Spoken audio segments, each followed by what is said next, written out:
Good morning, everybody, and welcome to today's webinar. Let's just do another sound check again. If a few people could just say hi on the chat and confirm they can hear us, that would be fantastic. Let's see what we've got. Thanks, Scott. You can hear us. Andrea, Francis, everybody, fantastic. Thank you very much. So today, we're joined by Paul Armstrong and our very own Dan Campbell. Dan will be producing the show as usual. And dealing with your questions and queries. Dan, do you want to say hello? Yeah, hi guys. So if anybody's got any questions during the webinar, either put them in the chat function below or put it through the Q&A box there at the bottom as well. And I'll be fielding them as and when. If there's an opportune moment to sort of cut Phil off or cut Paul off and say your question, I'll do so. But otherwise, I'll sort of naturally group them towards the end and we'll try and sort of have them as logically as possible. And we're joined by Paul Armstrong as well. Paul, can you hear us okay? I can indeed. Hi, Phil. Paul, do you want to just turn your video on? Yep, hello. And here's Paul. I've got a little problem with my video. It won't turn on for some reason. So you can see Paul and we'll come back to Paul shortly.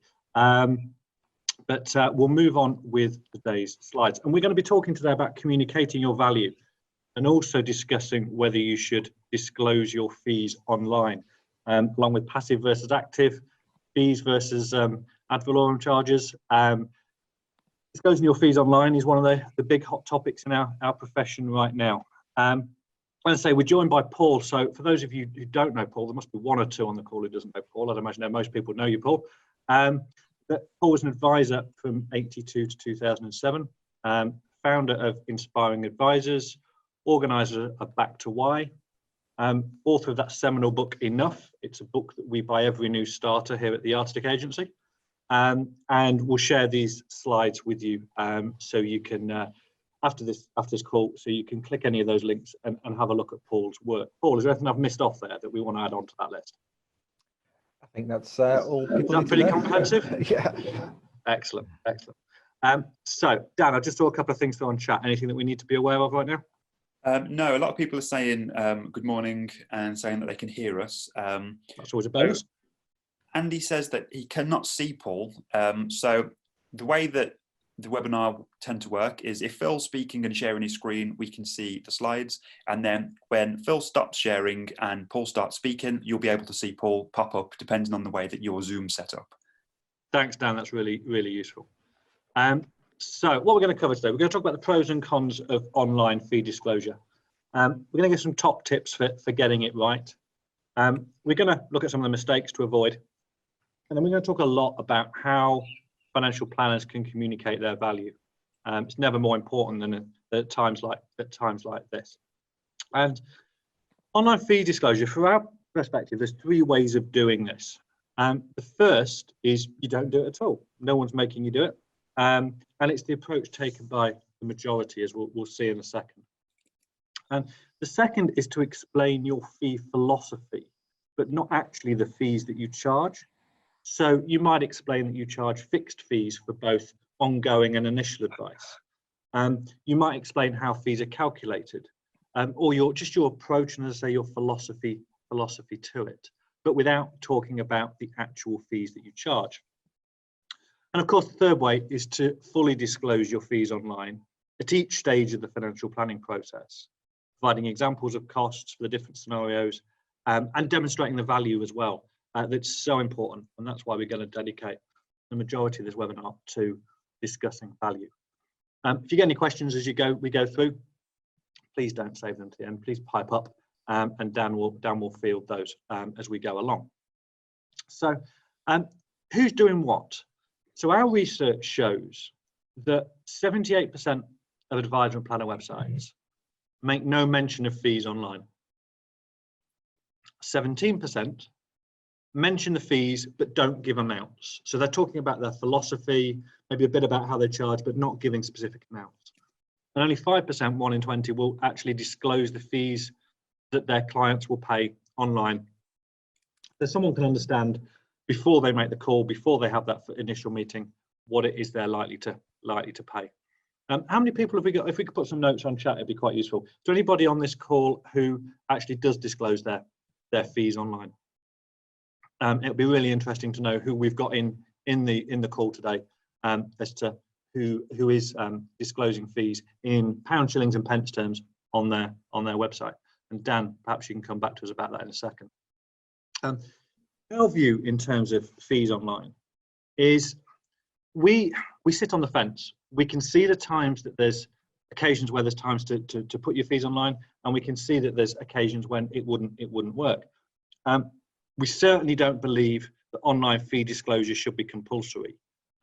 We don't need any more regulation in our profession than we've got now, I'm sure. And our view is that each business should be able to make up their own mind as to what's right for them and their clients. Personally, if I was a new business looking for clients and building my business up, I probably wouldn't disclose fees online. If I were a more mature business with a solid foundation of clients and an ongoing fee income, I might be more inclined to do it. Paul, what's your view on this? Again, it depends on what service you're offering and what you want to be seen as in the marketplace. So I think the big challenge we've got in the financial services world, I'll try not to use the word industry here, but we've got advisors who primarily offer financial advice, and we've got comprehensive lifestyle financial planners, and there's a massive difference between the two. And consumers don't yet understand the difference between those two things. So it's very difficult to, it's comparing chalk with cheese, really. I stand for the lifestyle financial planning world, as you well know, and that's what I'll be talking about in a second when it comes to communicating value. The danger is you could be a great lifestyle financial planner, but you relegate yourself to just being seen as a financial advisor when you start doing what financial advisors do. So I'm not knocking financial advisors. We need financial advisors, of course we do. Some people just need a financial product, and if that's that's the sort of service you want to offer, then that's great, go for it. But just don't call yourself a financial planner, is my point.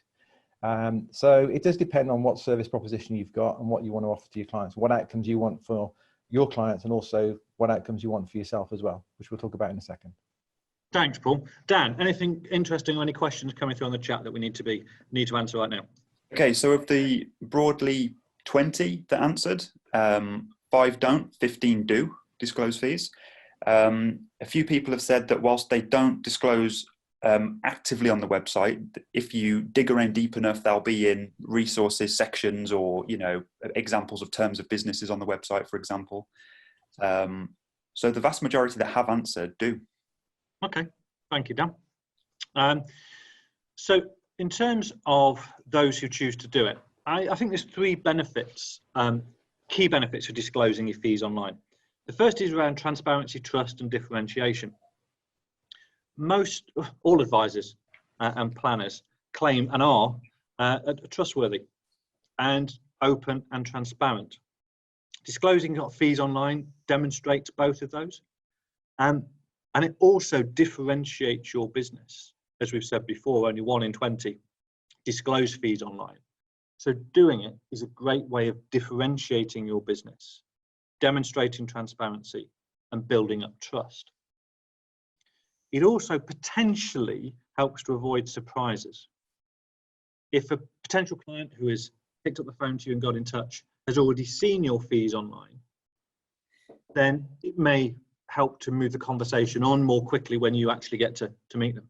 And it will be interesting to know for those people who, we're making you work quite hard today, for those people who do disclose their fees online, what percentage of your clients reference the fact they've seen your fees on a website when they first get in touch with you at that initial discovery meeting, or when you first speak to them.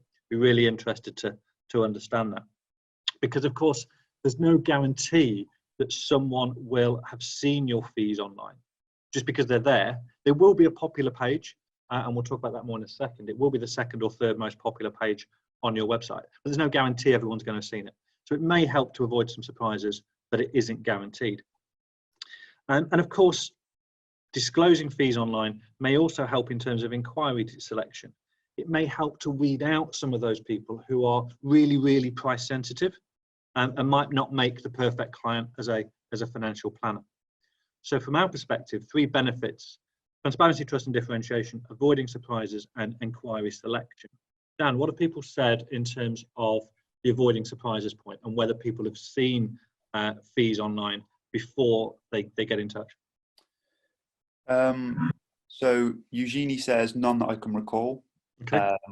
Darren says, the vast majority of my clients don't really care about the level of fees and don't refer to them. Mark says it's too early to say for him. Okay. Okay. So yeah, a bit of a sort of spread across the board, really. Okay. But remember, if you're going to disclose your fees online, it's always going to be one of the most popular pages on your website. The home page is clearly always going to be the most popular page. Your team page will be in the top 3. And if you put fees on a website and make them visible by putting them in the navigation, making them easy to find, and it's going to be in the top 2 or 3 pages on the site. Now, clearly what you can't tell is how many of the people looking at are consumers and how many people looking at are other financial planners keen to understand what other people are charging. You can do a little bit of research, especially around the geography of the visitor. Where are they living when they're looking at your fees page? And you can do that through Google Analytics. If anyone wants some help on that, let us know after the call. But if you're going to disclose your fees online, you've got to do it right. So here are 3 mistakes that we see people making. The first is hiding the fees page away. You're going to go to the trouble of building a fees page, and don't hide it away. Don't bury it deep in a navigation and expect people to find it. On average, people only look at 2 or 3 pages per visit to your website. So if you want people to see something, whether it's your team page or your fees page, you've got to make it really, really obvious and make it easy to find. And of course, if you hide it away, you're not going to take advantage of those three benefits that we've already identified. The second mistake that we often see is people who aren't being specific. So I've seen websites where a visitor might be told it's between £3,000 and £12,000 to write a financial plan. Well, some people will naturally gravitate to the 3,000, which might make the actual explanation of fees more difficult if the fee turns out to be higher. Some people will naturally gravitate to the £12,000. So be specific on your fees page. Avoid being vague. Make it sure that people who, if you're going to do a fees page, can actually work out what they will pay, both for the initial plan, the implementation, and the ongoing, because it will create problems if you've got that massive range of 3,000 to 12,000. It's really no use to anybody. And the third, not a big fan of using compliance documents to disclose fees. I'd much rather they were on the fees were on an actual page where we can include such things as explaining what the fees are, what the services are that they relate to, demonstrating value, demonstrating outcomes, etc., etc. The three mistakes to avoid. And one of the things we'll give at the end of this is a checklist that people can use to be able to build fees pages on their website. As I say, we need to be talking about actually what the fees are, the service that's delivered, the value we deliver, and the proof that we deliver value, whether that's through testimonials, client videos, etc. And don't be afraid to make fees pages relatively long. I've seen fees pages where the average time spent reading the page is between 4 and 5 minutes. That's a huge amount of time compared to the average amount of time people spend visiting an IFA's website overall. The average length of visit on a financial planner's website is 117 seconds, so just under 2 minutes. Therefore, if somebody is spending 4 or 5 minutes reading a fees page, then it's clear they're interested. Now, of course, some of those will be your peers and contemporaries, looking at what you've chosen to put on the fees page, how you've chosen to build your fees itself. But a lot of them will be potential clients as well. So don't be afraid to put more on the fees page than you might gut feel is the right thing to do. But as I say, we'll give away a checklist in the follow-up to this webinar, when we'll also send the slides and a copy of the recording. Dan, have we got any more questions coming in about fees or comments about fees? Absolutely. So we've got a great question in from Duncan that I feel may get answered a little bit later on in the slide. But Duncan asks, what about having online fees calculators on your website? It's one way of doing it, Duncan. I think if you can, anything that's interactive, I think can be valuable. The key for me is that prospects and people on your website get to see exactly what they will pay, the services you will deliver and the value you will deliver on the same page. So if anybody's seen the new Schroders Wealth website, that's got quite a nifty calculator on it. That's really quite cool. So have a look at that. And if you've got the capability of building fee calculators, and we've certainly done it for clients, I can think of a couple now that we've done it for, then yeah, absolutely. It's a bit of interaction. And if it helps people understand exactly what they will pay in the context of the service they'll receive and the value they'll get, then yeah, I'd go for it. Dan, anything else? Yeah, so a few people are talking about the FCA, going back to the idea of disclosing fees as a concept. A few people are asking whether the FCA are going to be forcing this in the future. I've certainly not seen anything to suggest the FCA might be forcing people to do it, and I would be completely against them doing that, because if they did, they'd have to prescribe the format in which fees were disclosed. Paul, have you seen anything in terms of the FCA mandating online fee disclosure? No, not at all. No. I think there's a lot of journalists and lobbyists pushing for it, but I've not seen anything from the FCA, and quite happy to be corrected by anybody on the call or anybody who watches this afterwards. I've not seen anything to suggest that might be on the FCA's radar, and I really hope they don't do it, because they would have to prescribe how it is done, and that would worry me. Yeah, so Darren raises a good point in the comments. The FCA have always said they are not a price regulator and will not stipulate minimum or maximum fees. So forcing fee disclosure online wouldn't sit with that. Good. Well, let's hope that continues, and I suspect the FCA have got a lot of other things on their to-do list with a higher priority attached to them. But for me, I've talked a lot about the fact that if we're going to do fees, we need to talk about service and value.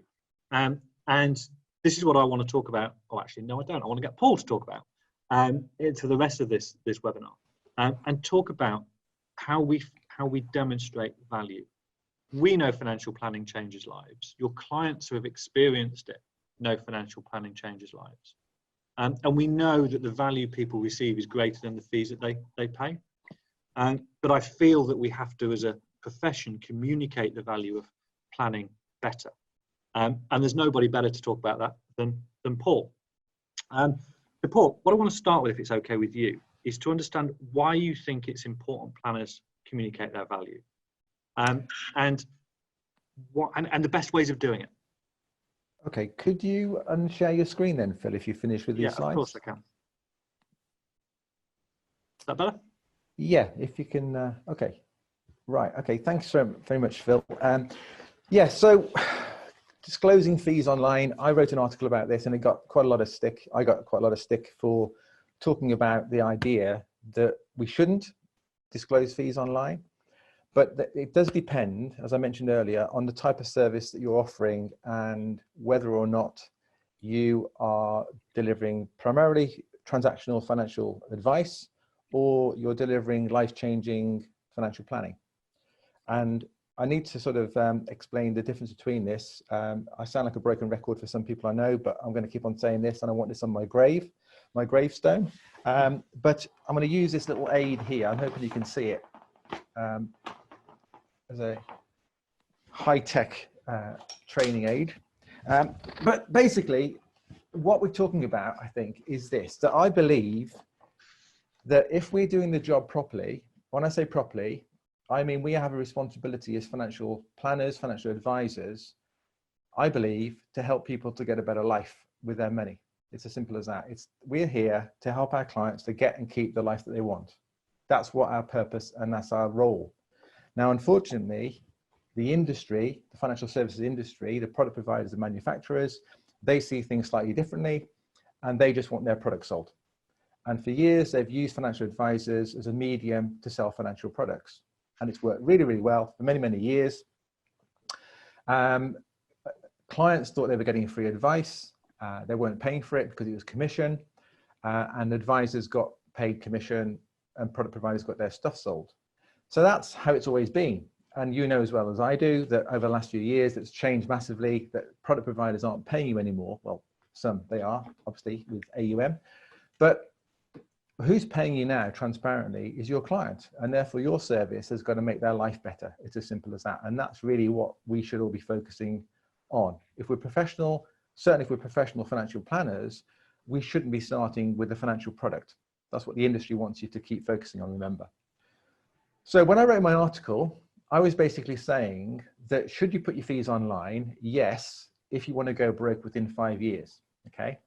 Now that's what people thought I said. What I actually said was, if you want a transactional focused service, if you want to attract people into your life that want an ISA done, if you want to attract people who've got some money to invest into your business or want a mortgage or a pension, then if you want to compete with other IFAs out there offering a similar service, then put your fees online and you will go broke within 5 years. The simple reason is the transactional piece, the investment piece, is being commoditized. A few weeks ago, luckily timing-wise, unfortunate timing-wise, of course, with what's going on, but it was time to invest some money into a pension. So I'd heard about Vanguard and I'd heard about them introducing their direct-to-customer SIP. So I thought I'll just stick £40,000 for me and Lynn each into a Vanguard SIP and see how long it takes me. It took me 10 minutes each. 10 minutes, and that's a capped fee that's minuscule. Now, it won't be very many years before most clients can realize they can do this stuff for themselves, okay? It's there, the technology is already there, and it will get better and better and better. So if advisors are out there trying to sell a service proposition that revolves around a financial product, then it's going to be a problem, okay? So let me just recap by what I just meant. There's 3 parts to our job. That's supposed to come off, okay? And what we're talking about here, financial advisor, right, this should come off, is anything to do with investments, pensions, retirement products, protection, life insurance, health insurance, mortgages, risk profile, anything to do with the financial product, I regard as financial advice. So what I often see advisors doing is putting fees on their website that relate to this stuff here. So for example, I often see advisors saying our fees are a percentage of available investable assets. Interesting, okay? But who says that that client has any money to invest? Do you want to get rid, or do you want clients to not be interested in your services if they haven't got a ton of money to invest? Because some of my best clients ever were clients who didn't have any money to invest, yet I was still able to charge them £8,000 or £10,000 a year for comprehensive lifestyle financial planning, but I didn't have any investable assets now. So just putting your fees on your website relating to assets under management or available funds to invest, 3% up front and 0.5% a year or 1% a year is a bit crazy and a little bit old fashioned, don't you think? So, but if you want to attract clients that just want a financial transaction and you want to compete with other advisors out there in the marketplace who also do financial transactions, then fine, compete on price.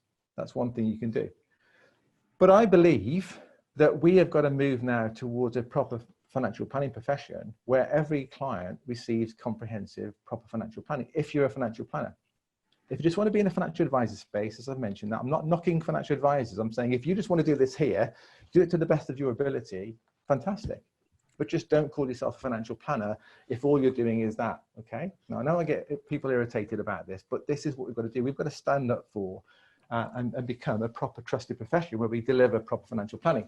So I'm talking specifically about, whoops, this is not going as well as I hoped. I'm talking specifically, which is what I teach advisors to deliver, lifestyle financial planning, okay? So lifestyle financial planning, there's more to lifestyle financial planning than a financial transaction. Now, the problem is we've got out there in the marketplace is clients don't really understand the difference between financial planning and financial advice. Now, I would also argue that lots of advisors don't know the difference between financial planning and financial advice. So a lot of advisors think that if they produce have a meeting with the first client and they then go away and look at a recommendation for that client and they produce a comprehensive report, that's a financial plan. It's not. It's a reason why letter. It's a suitability report. That's really all it is. It relates often to these things here. So we can't do that. We can't do that. But if you want to compare on the price that you charge for these items here, implementing a life insurance policy or implementing a pension or switching a pension from one fund to another fund or from one provider to another provider or taking some money and investing it in a portfolio of some description, if you want to just do that, then just compare on price, no problem at all.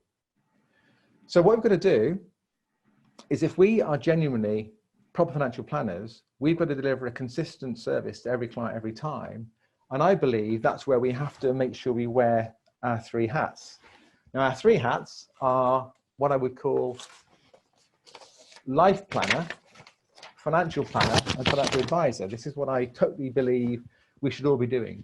Life planning, financial advice, okay, in that order. So every advisor who delivers comprehensive, proper financial planning does this whether they realize this or not. Every single person on this call wears three hats. Now, the problem is you might not realize that you wear three hats, and most of your focus is on the third hat, which is that of a financial advisor.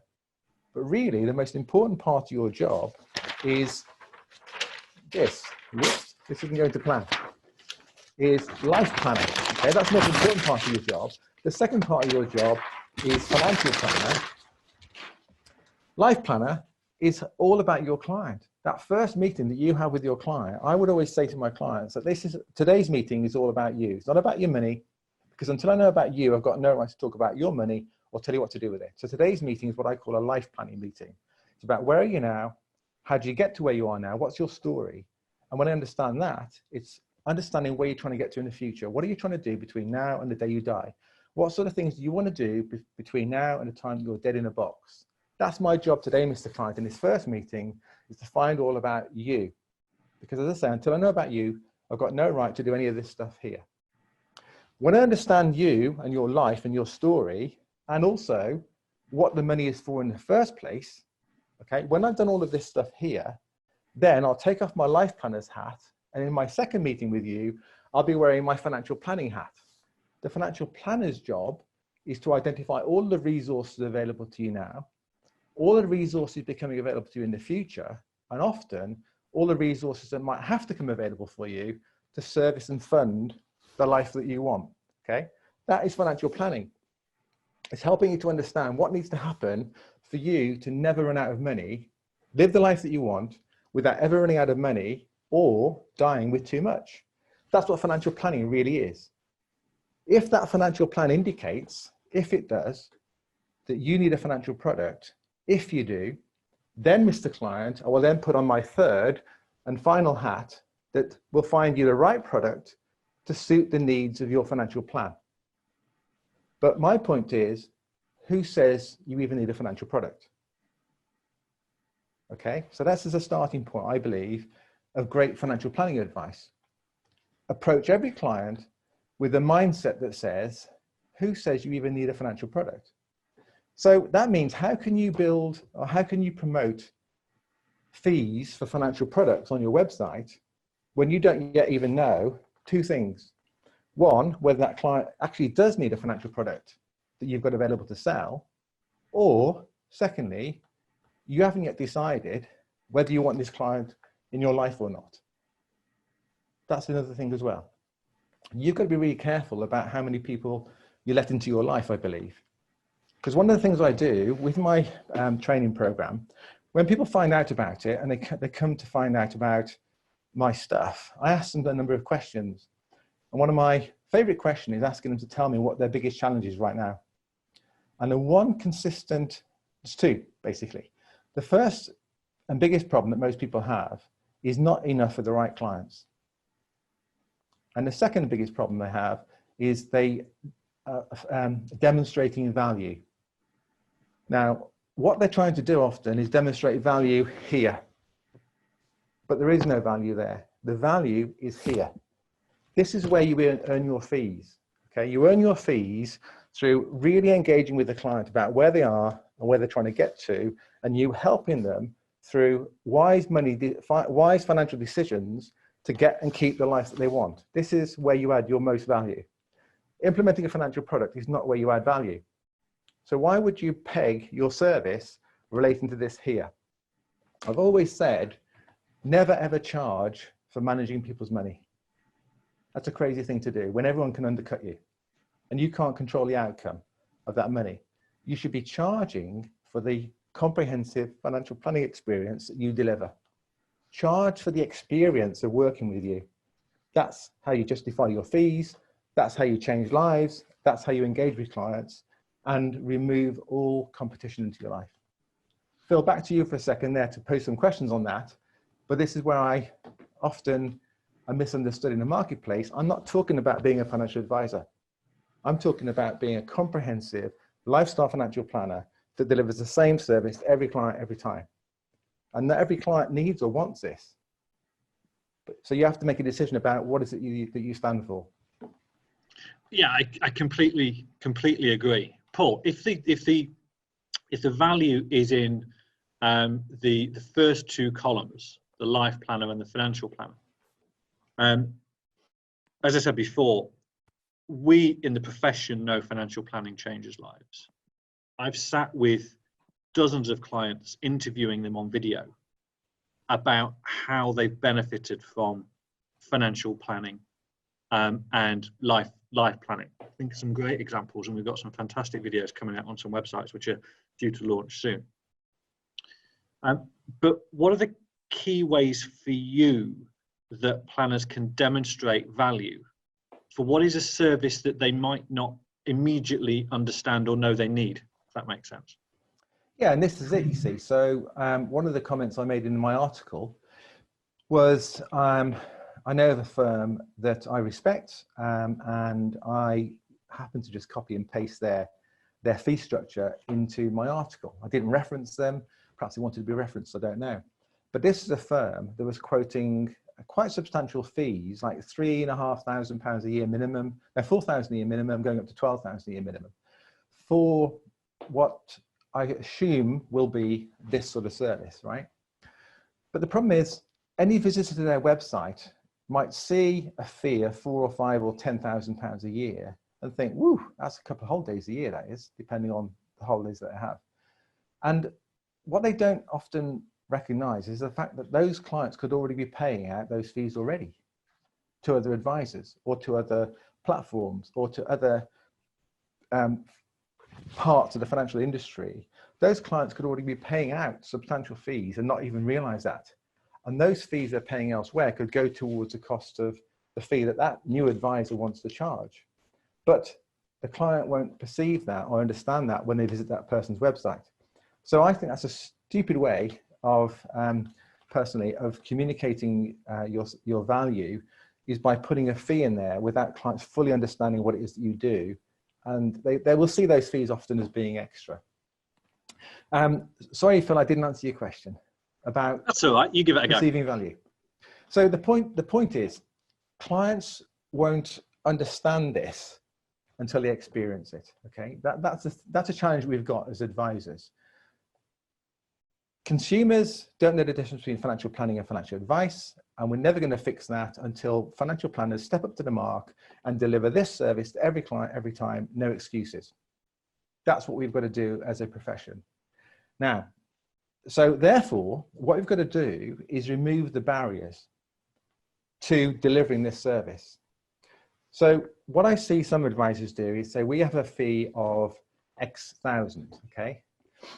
What I've noticed is that most clients, I think, will pay a fee for financial planning if it's small enough.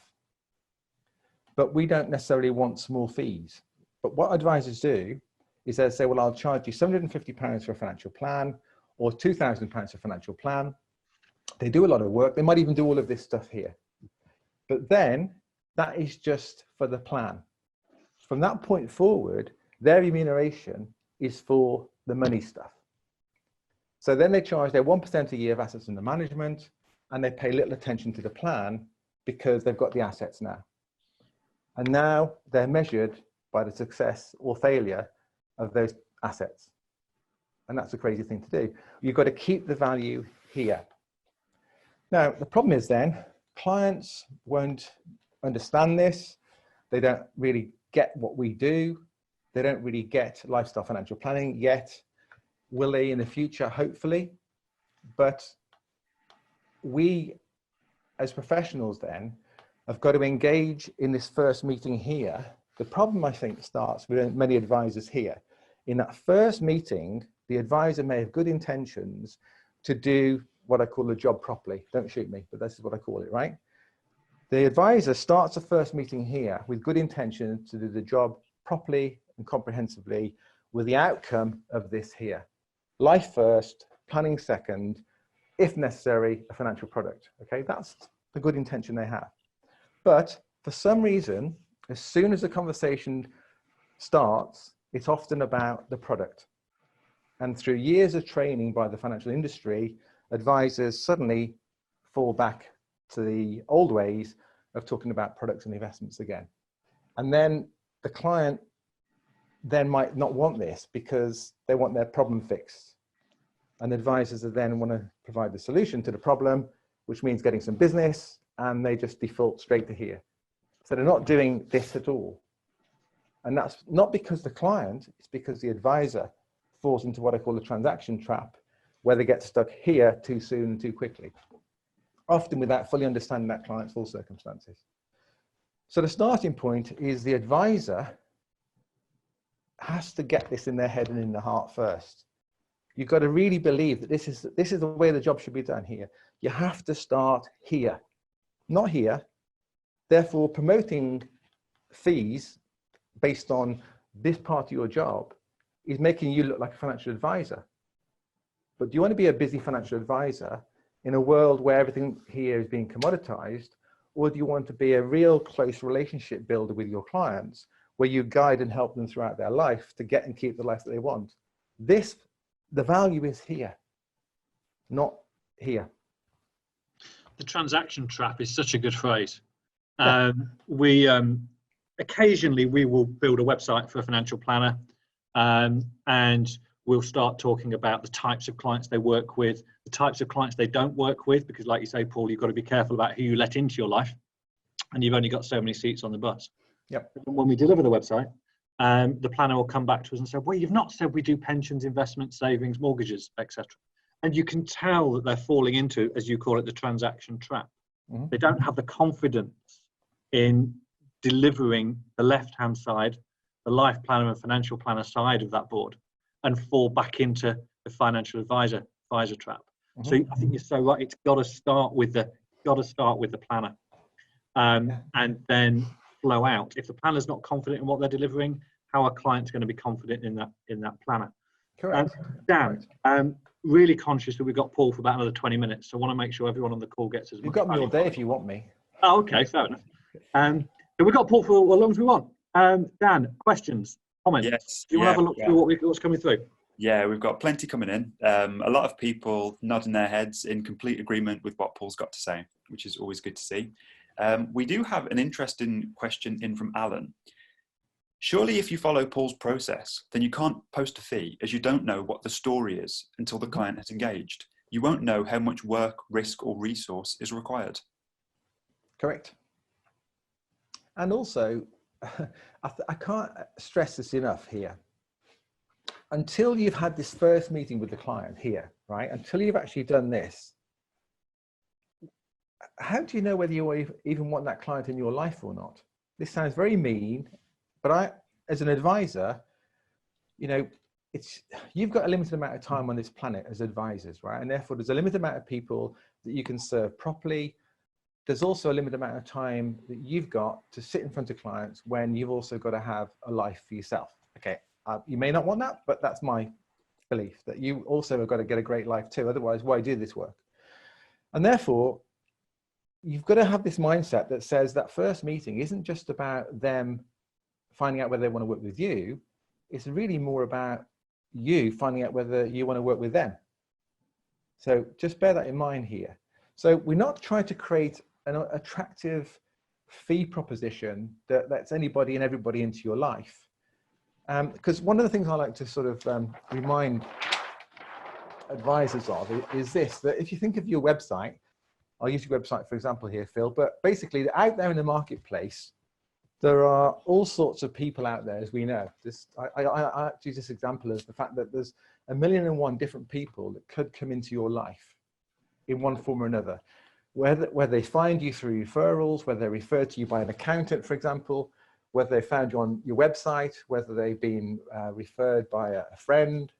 There's 1,000,001 different types of people out there. Some people have got plenty of money to invest. Some people just want an ISA sorting. Some people have got a complicated pension transfer they want sorting.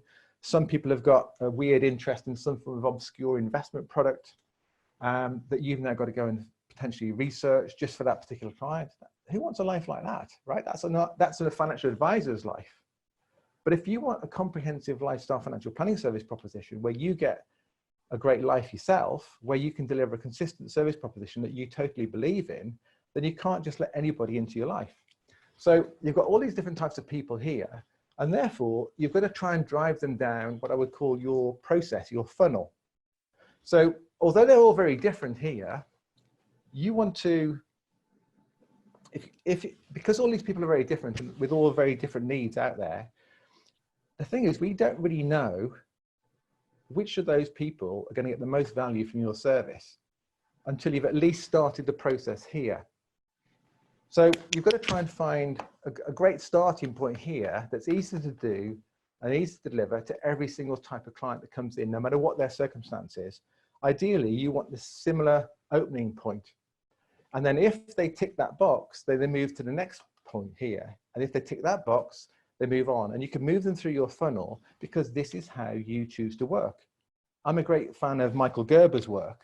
And this is what helped me to create a system and a process that could be delivered time after time after time, because that's how it should be. You want to have a life and a business and a service proposition that you can deliver confidently and competently and consistently, that you totally and utterly believe in, that you know is good for you, it's good for your staff, and it's good for your clients.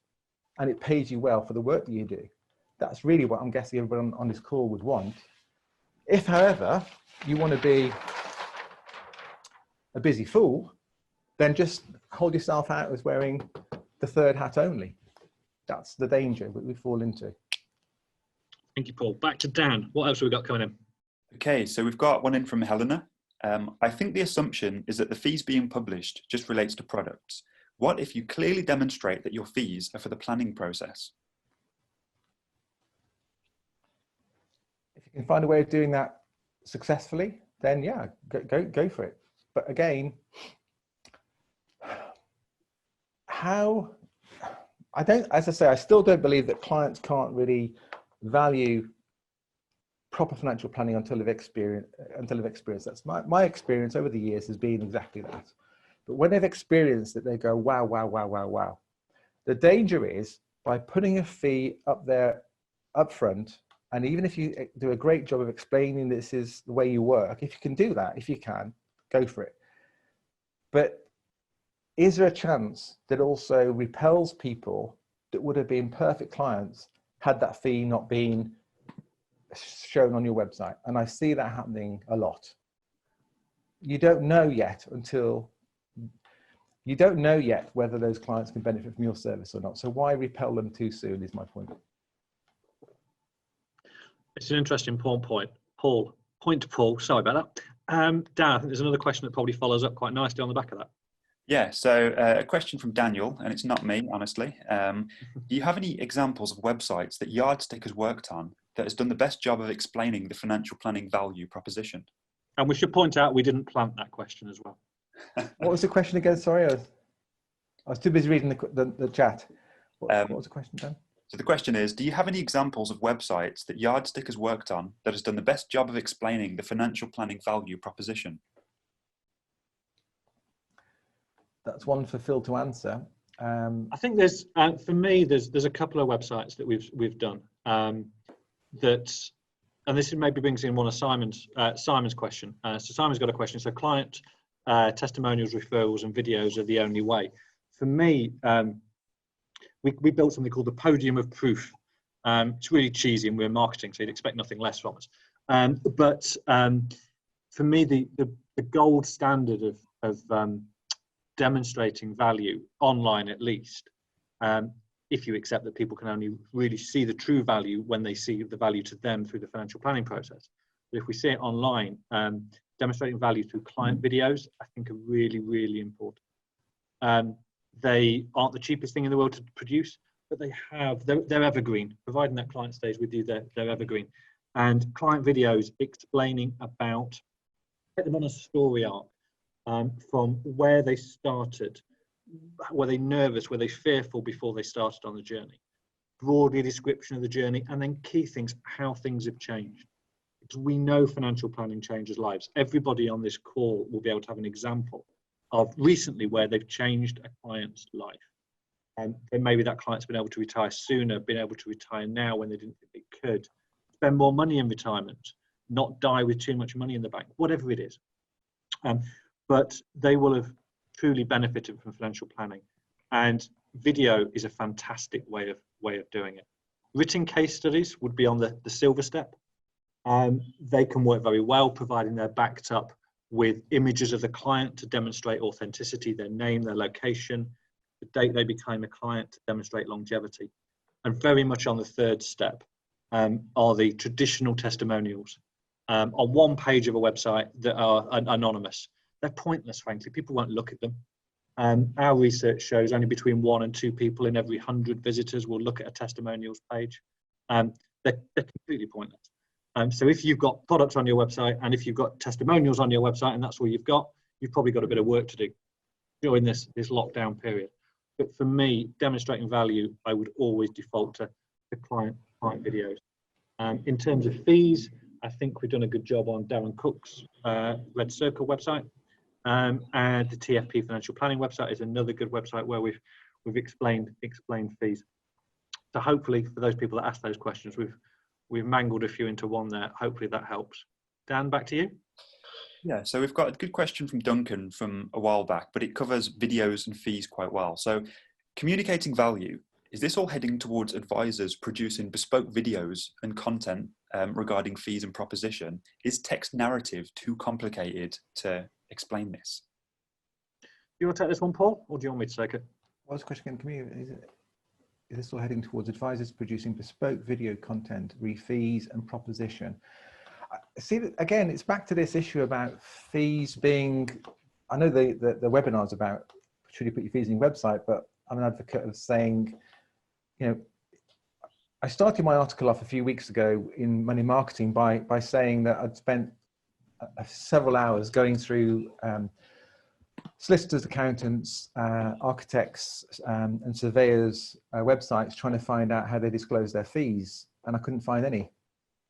Yet here we are as a profession thinking that disclosing our fees will make us more trustworthy. I don't agree there. What makes us more trustworthy is when we are a financial planner, we deliver financial planning. That's how we become more trustworthy. When we actually say that we are a professional financial advisor and we put our client's life at the center of the conversation, not their money, that's how we'll build trust in financial planning, not by necessarily putting our fees online. And so that's the starting point, is putting the client's life at the center of every conversation that we have. The money is there to serve the life, not the other way around. So this is where clients will actually start to, when they experience it, they'll tell everybody about it, that they've met with a financial advisor and they had a first meeting with this advisor, and the financial advisor never talked about financial products. He didn't even try and, he wasn't even trying to get hold of my money. He was only demonstrating his interest in me, my story, my life, where I'm at and where I'm trying to get to. It was the most amazing experience I've ever had. And then he explained to me what happens next at our next meeting, when he's going to help me to show me what my financial future looks like. And then I can start making sensible decisions about what to do with my money, if I need to do anything at all. That's the sort of client outcome you want to have at the end of that first meeting. And that's basically what I try and teach in my training program, is to deliver your service so you can stay rooted in that first meeting. So it's purely exploratory about that client. And that's how you demonstrate trust. That's how you contribute to building a true profession. That's what we've all got to do. But unfortunately, the powers that be, the industry, wants to make us all gravitate to this here. And as someone said earlier, how can you possibly put fees when you yourself don't know how much work is going to be involved in helping that client to get this outcome, to get this service? Paul, just going back to thinking about value, is there anything that you think planners should be doing differently now in the current climate of coronavirus lockdown? Anything that you think they should be doing differently now to communicate value than they might have been doing previously? Is there anything you'd change? All I can do is give feedback from my members of Inspiring Advisors that I've spoken to and heard from. Most of them have basically been proactively contacting with their clients to make sure that this is what's happening with regard to markets, is what they told them could happen at some future time, and it's happened. And therefore, most clients haven't panicked, particularly when the advisor has reminded the client that it's all about the plan. And if your plan hasn't changed, then we don't need to make any changes. So other than being proactively making that client keep the getting the focus back all the time, what we're talking about your life, and your life is long term. It's not short term market fluctuations with your money. That's just life, basically. Money goes down and money goes up. The overall plan for you and your life, though, hasn't really changed. Having said that, it has changed for some, because I think what's great, this is not supposed to sound great as in the terrible situation we all find ourselves in, but what's happening is this, that pretty well every single person on this planet, certainly every one of your clients, has possibly been thinking about their own mortality more than ever before. They're thinking about their life and the sort of life they want to have going forward, I'm guessing. And when things start getting back to normal, as they no doubt will, a lot of your clients are going to be thinking to themselves, well, what do I want my new normal to look like? That is an opportunity for you to really rise to the opportunity then to prove that you're a proper financial planner, because this is where you come in. Helping those clients to think again about their life is what you do on a consistent, ongoing basis. Here's an opportunity. Engage with your clients about their life. How have recent events made them think about their life going forward? And do they want to go back to normal? Or are they quite happy to go back to how life was before? Or perhaps things have changed. That big expensive car they're paying for, is that really that important based on what's happened? The life they spend with their loved one, do they still love them? Sorry, that's a joke. Yeah, it's a great point, and I think in many respects, the current crisis is a test of whether clients perceive their planner, their advisor, their planner, to be on the left-hand side of that board than compared to the right-hand side of that board. And as Andy Hart said on one of our webinars a couple of weeks ago, this is the Olympics for financial planning and lifestyle financial planning. It's a great way of putting it. And I'm hearing some fantastic stories of financial planners, life planners picking up the phone to their clients and getting great feedback, and not doing no knee-jerk reactions of pulling out the market. And that's not. I'm astonished to hear some stories of some firms not even picking up the phone to clients or communicating anyway at all.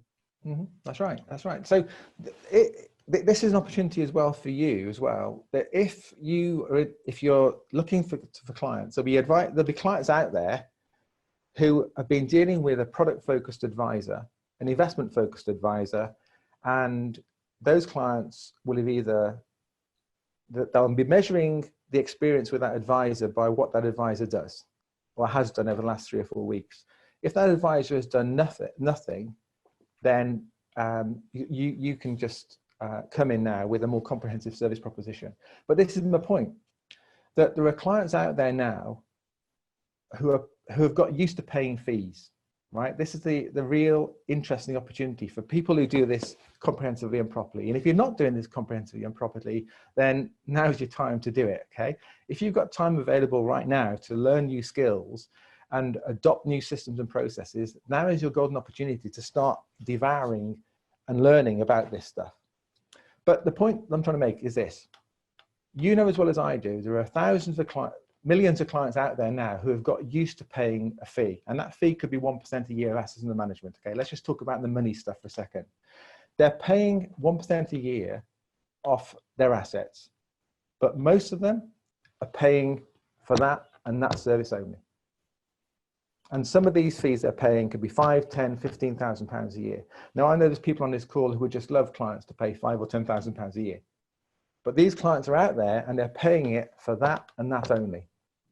All you need to do is outwardly and ideally proactively look for those clients and find ways of speaking to them and communicating with them and asking for the opportunity to share with them what it is that you do and how you do it. But the point is, if you engage with them about investments, you don't talk about investments in this first meeting. There's a clue. You've got to keep the focus here. 100% agree, Paul. If you're a client and your advisor spent the last 10 years turning up for the annual review meeting with a smile on his face because we've been through a long bull market, and then has gone AWOL over the past 3 or 4 weeks, people will remember that. Clients will remember how their advisor or planner, depending on what they engage with, acted right now. And it will dictate the ongoing relationship that they have, and it may sever that relationship over time. Someone's just sorry to take Dan's job for a second. Someone's just come with a question about the slides and the recording. So later on today, we will send out a recording. We'll send out a link to Paul's article, because a few people have asked for that. We'll send out the slides. And Paul, we're also going to put a special offer, an Inspiring Advisors special offer into that email. Do you want to just explain a bit more about that, if you would? Okay, yeah. So this process here, this three-hatted process, lifestyle financial planning, this is basically what I've been adopting and adopted from 1990 through to when I semi-retired in 2007, when I bought my boat. But that was basically lifestyle financial planning delivered to every client every time. Inspiring Advisors then is my training program that breaks down the process of delivering lifestyle financial planning and charging fees, getting more of the right clients, all those factors. It's called I call it my Inspiring Advisors 7-step success system. And I know there's a few people on this call that have benefited from that training over the years.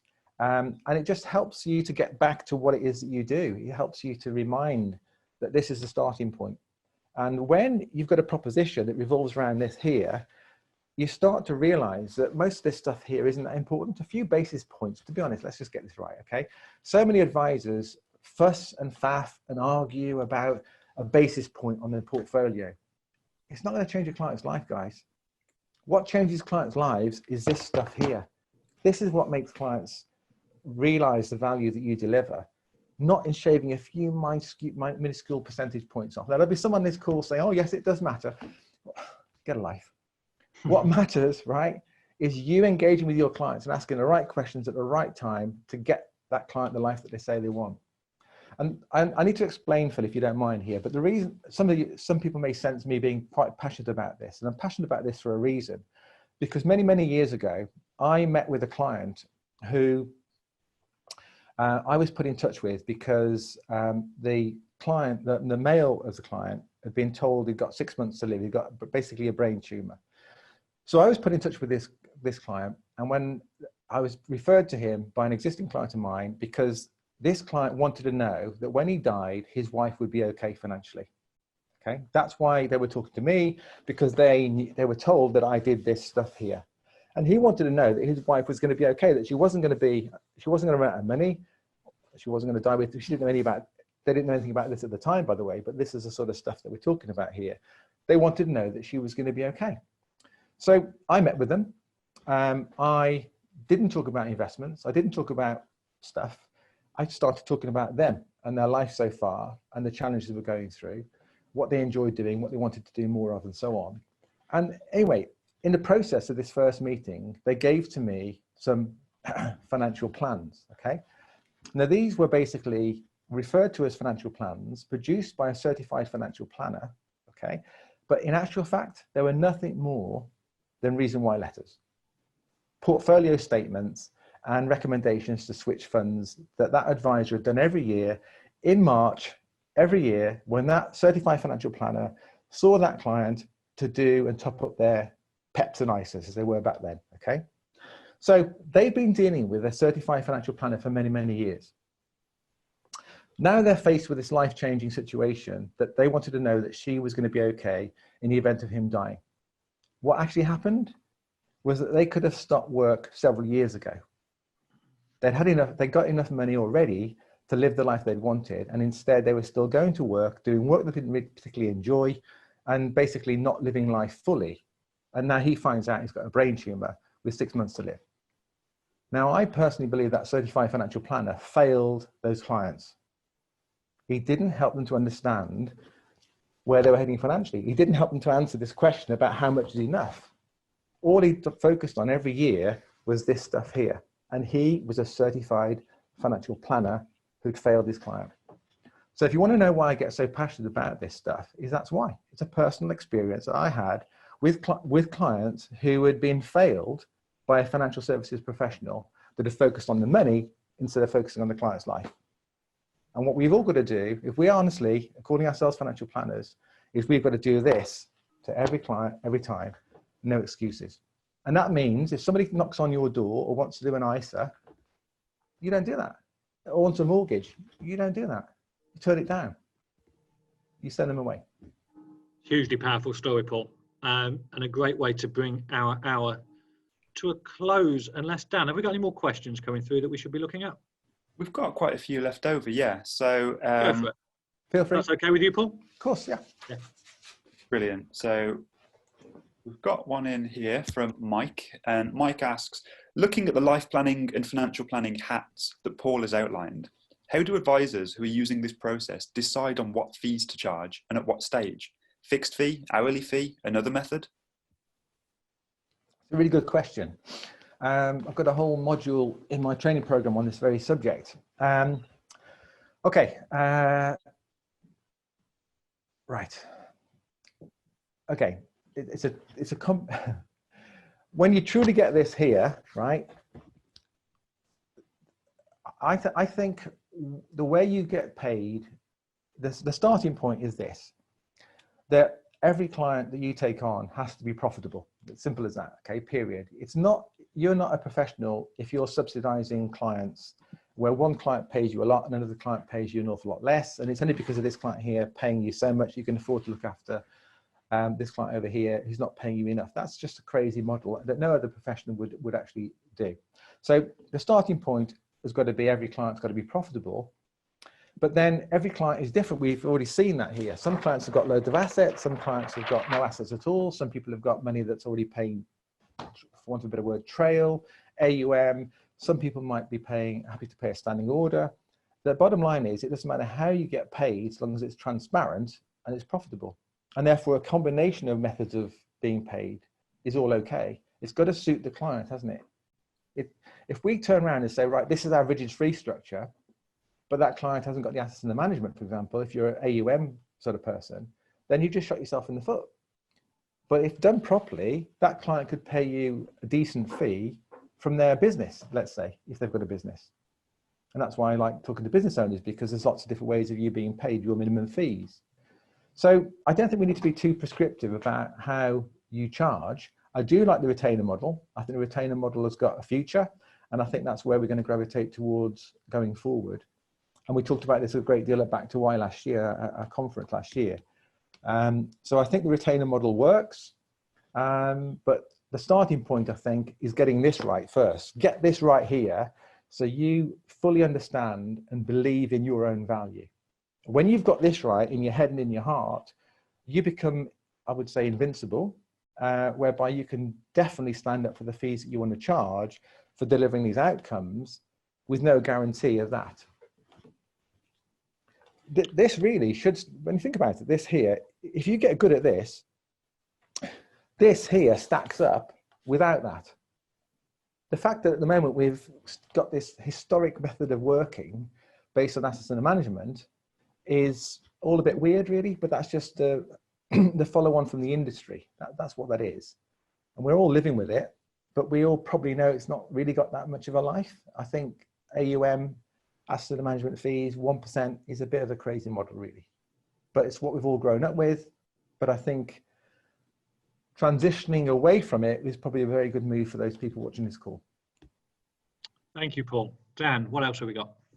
Okay, so we've got one in from Sean. Paul, do you have any fact find templates that could help that process become repeatable with new advisors joining the firm? Say it again, sorry, we're too busy reading the questions again. So Paul, do you have any fact find templates that could help the process become repeatable with new advisors joining the firm? I think fact find templates. I mean, there's a fact find template available in my online training program that people can have a free trial of anyway. So it's in there. But again, it's not just a fact find template. It's a whole lot of people skills that people need to adopt, and questioning skills, and more importantly, listening skills, to find out what those clients are really saying, and structuring questions in a way that makes sense, that aren't too touchy-feely, that don't cause those clients to burst into tears, but just demonstrate your genuine interest in them and their life and their story. You know, that's what it's about. It's asking the right questions in the right order. I hear a lot of advisors asking the right questions in the wrong order, and also the wrong questions in the right order. Does that make sense? So yeah, it's more than a templated fact find. It's I do know that a lot of industry, I use the word industry, a lot of industry fact finds obviously start with the what's your problem, let me fix it, i.e. a gap find rather than a fact find. So you need to change that, definitely. That first meeting here, there's a skill in this first meeting where you've got to gather sufficient hard facts to be able to create a financial plan, but you've also got to collect and gather an awful lot of softer facts about that client. What drives them? What are their values? What are they interested in? What they want more of? What they want less of? What keeps them awake at night? What are their hopes and dreams and aspirations? And it's not just a matter of saying, what are your goals? Because that's a stupid question. Tell me what your goals are. How many people have had the deer in the headlight look when you ask someone what their goals are? Most people don't know what their goals are. I think Adrian's comment on the chat now summarises that really succinctly. Paul's now making a critical point. It requires a new set of skills and a complete change of philosophy. I think that makes perfect sense. It's a great way of summarising Paul's comments, Adrian. Dan, anything else? Okay, we've got one more question that we'll ask and then a statement that I'll read out, which is quite nice. So the question is from Duncan, who asks if he can charter Paul's boat to go to Croatia for 2 weeks. I would go to Croatia. And then the comment that I'll read out is from Simon. Thanks for this. Best webinar I've seen for ages and reaffirms why we are striving so hard to move our business from a transactional business to a sustainable lifestyle financial planning business. Nice one, Simon. That's what it's all about. Just so I mentioned this here, Phil mentioned earlier about this offer that I'm running at the moment on my website. If you go to inspiringadvisors.co.uk and click on the top, there's a link there that says free triple offer. And one of the things I'll send you is a copy of this book here, Enough, right? Enough, how much money do you need for the rest of your life? I wrote this book.